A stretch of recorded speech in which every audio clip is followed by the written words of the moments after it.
Namaste. Energetically, deep yoga backbends are accessed between the third and the fourth chakras of the spine. So you are not bending at the low back, rather you're bending at the knees.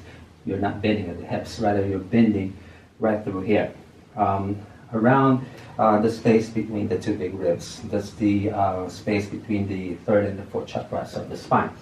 And if you're going deeper into your yoga backbends, a good way to access that point is to actually slide your thigh or your tail back and then draw that the breath. From there, pull it up.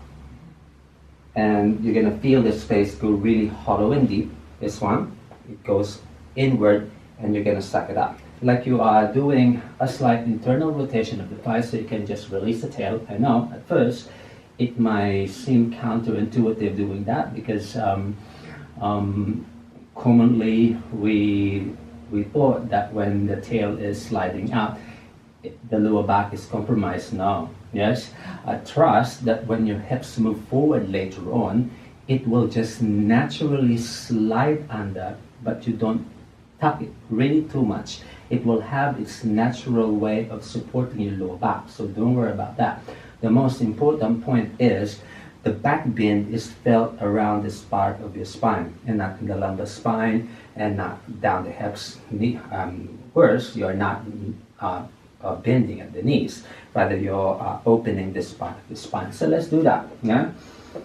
So the setup, the feet or the knees might be hip width distance or a little bit narrow. What I do is I will slide them out a bit so I can slide my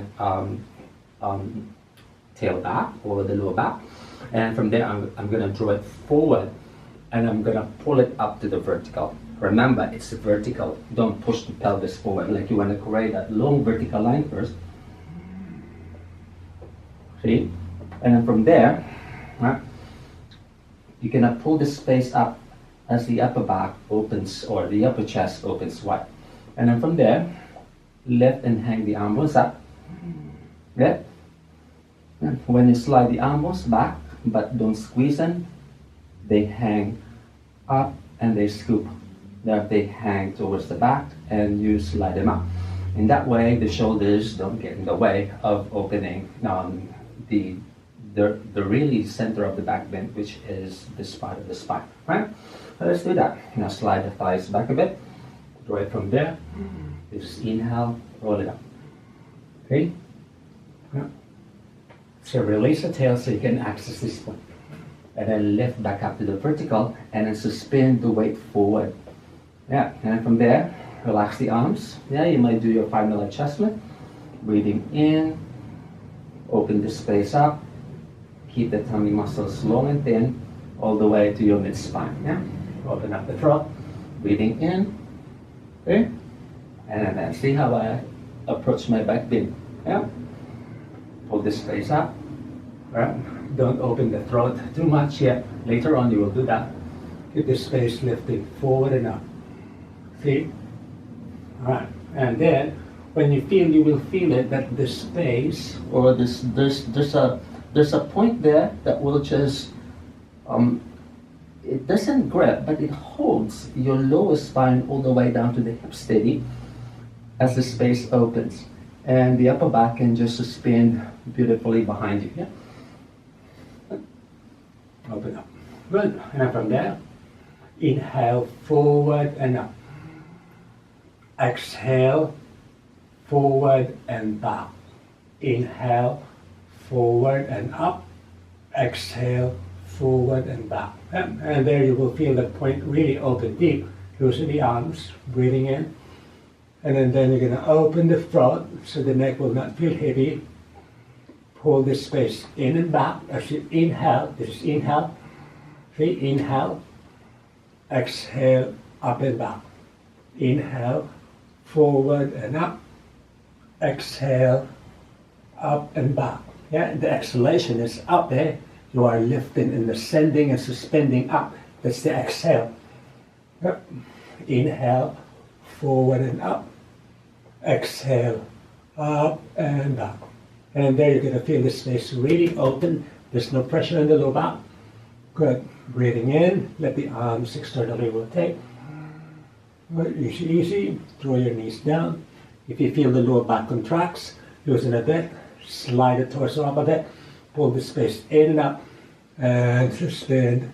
Arms back. Good. When you're able to see your toes behind you, yeah. Prepare. Open the collarbones wide.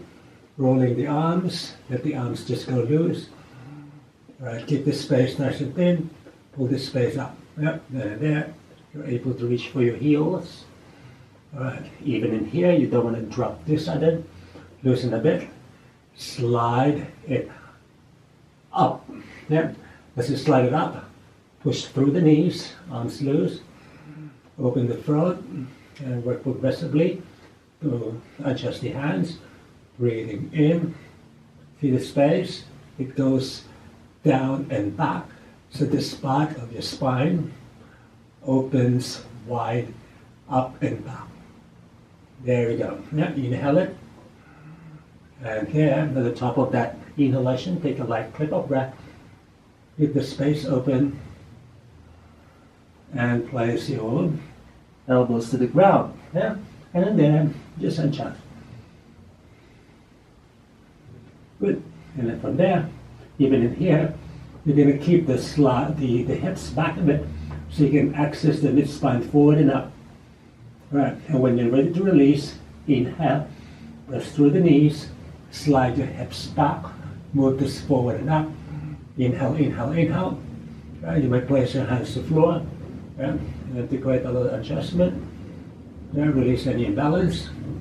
Breathing in, push through the knees, slide this down and back.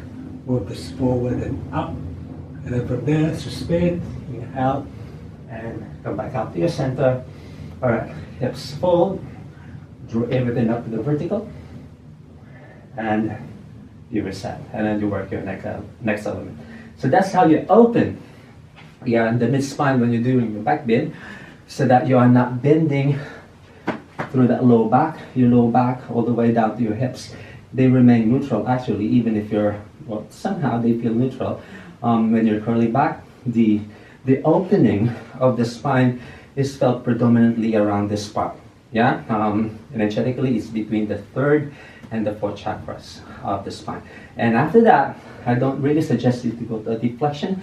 Rather, I would suggest you to go to a downward dog where the spine is open, yeah, neither closed, neither extended, and the bandhas are working in the same degree of intensity. Yeah.